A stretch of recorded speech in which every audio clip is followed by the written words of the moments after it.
Hey there, race fans. It's race day. Top 5 with me, Frank 5. Rex and action at Daytona was incredible, and a junior prevailed to win at the World Center of Racing.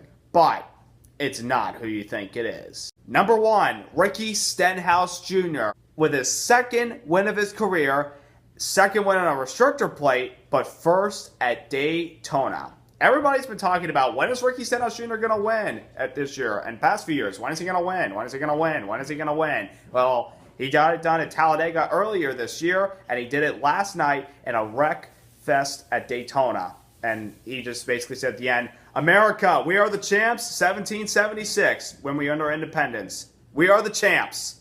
And obviously Stenhouse was the champ by winning that wreck-filled race over Clint Bowyer, Paul Menard, Michael McDowell, and Ryan Newman.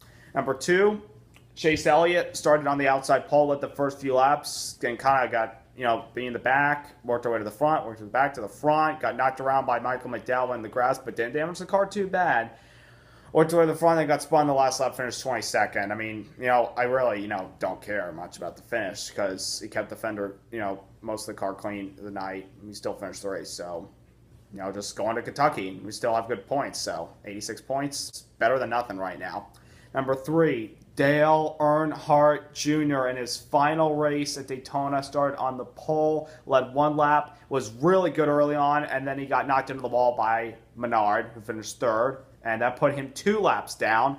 And I honestly thought, oh my goodness, you've got to be kidding me, Dale. But luck came his way when there was a caution and he got one of his laps back. Then another caution came out. He got back in the lead lap. And when I saw him in the top 10, I think, there's hope yet for Dale Earnhardt Jr., Junior Nation, until Kevin Harvick blew a tire in front of him and took out Earnhardt, and he finished in the garage and didn't finish his last race at Daytona.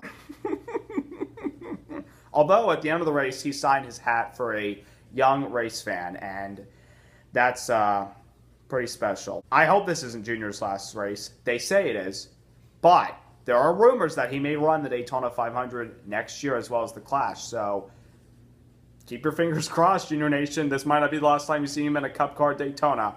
Number 4, Rex. All over the place. They were happening at the end of Stage 2 and all of Stage 3. Ever since the stage format was introduced this year, the restrictor plates have been the prime candidate for stage racing chaos every single time we've gone to Daytona and Talladega. The first 2 stages in the 500 this year were clean, a couple cautions, but everything was fine. And then when we got to Stage 3, everybody lost their ever-loving minds and started wrecking every single time. And we had almost half the field finish that race. And last night we had almost half the field finish the race. So everybody is not really using their heads. They're acting crazy. But that's no reason they're doing this because they're fighting for win and they're fighting for stage points. So you got to be aggressive. And number 5, Kyle Larson, our points leader. Boy, was this a night he almost wanted to forget.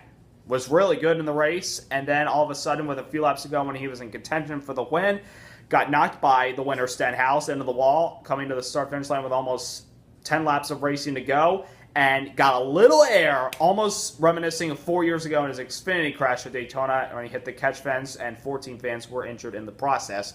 He got hit by Ryan Blaney. He got hit by Matt Kenseth, who was up front a lot last night. Our Daytona 500 champ this year, Kurt Busch. Danica was involved. Bubba Wallace. But, luckily he was okay and nobody was hurt. But, I just don't know if Daytona likes Kyle Larson, if it hates him, because he almost won the 500 this year and almost had a shot to win last night, and he didn't seal the deal. So we got to solve the mystery of why Daytona doesn't like Kyle Larson. A couple things to say as we close off this video is happy 4th of July to everybody. Have a nice holiday weekend. And NBC, welcome back to NASCAR. And today is the King's 80th birthday. So Richard Petty, happy birthday, and we salute you. So I hope all you fans have a wonderful 4th of July. Don't forget to subscribe. Don't forget to like. Congrats to Ricky Stenhouse. And we're off to the Bluegrass State of Kentucky for some night racing next Saturday. Adios.